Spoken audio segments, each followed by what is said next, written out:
Yes.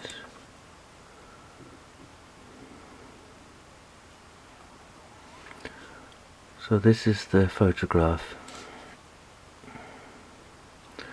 Now what I'm trying to say is that you see that angle there, it's got a white frame around it and then quite a nice tone of the brick on either side, but you see how that is not a rectangle. And I was thinking that in the composition we wanted to straighten it up, but then if I show you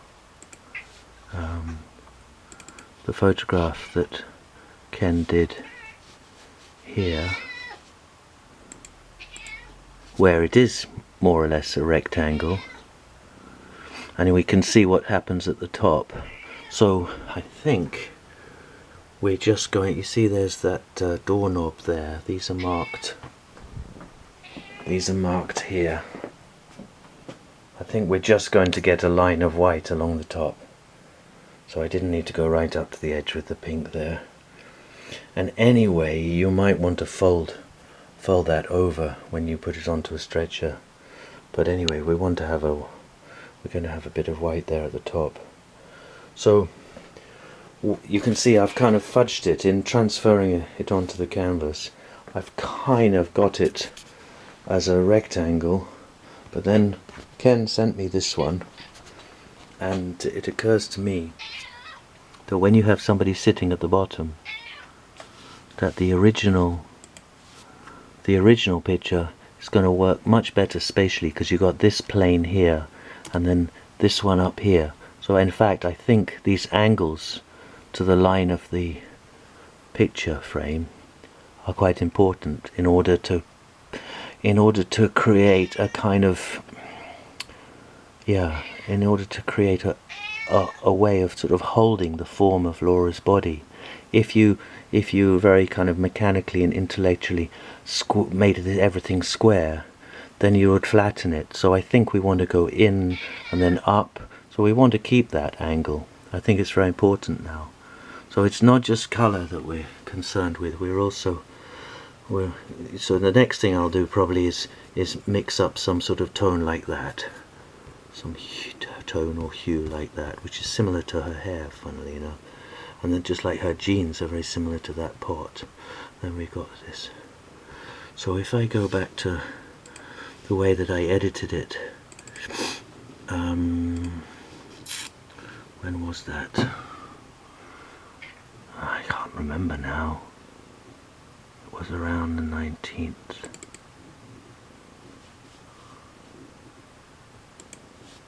Or the 18th, 17th.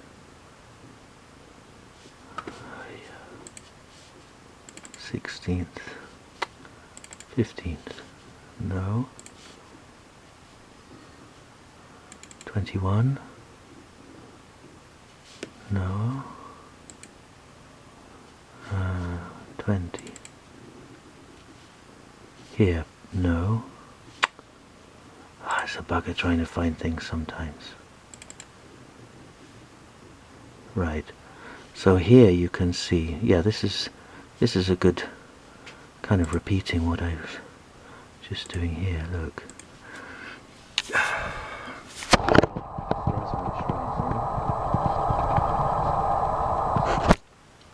And this is putting the board up here like this, in this room. It's the computer. The cat, hang on. What's happening here? We're going in the wrong direction. There. So you see I started by making these yellow marks, because yellow is very easy to cover up later on. Like that, you see. And now I could get quite a completely different idea. That's actually the banjo here, but I could get quite a completely different idea from this if I now came in, with some charcoal and started drawing some lines here. It's quite a nice, for me anyway, I think it's quite a nice composition. It's the sort of thing I'm looking for. So I got lots of these just off these globs of paint when I was first drawing in how the photograph was going to fit in the canvas. Do you see what I mean? So I thought that would be interesting to share with you. but this I haven't put it through any filters. I think the next thing to do with these would be to, do some more drawing off them. But you see, I have that sense of excitement.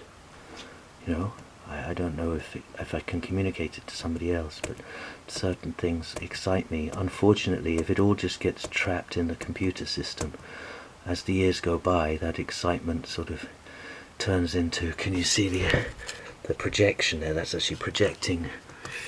That's actually projecting the drawing. Yeah, and there's the Charlie Magoo. Okay, so that isn't exactly what I was looking for, but we're close. So this is on the 19th, 18th. Here we are, yeah. So I wanted to show you this, so yeah, so Ken, yeah. So Ken sent me the photograph, asked me to do this, and then he asked me to get in touch with you to talk about it. Come on.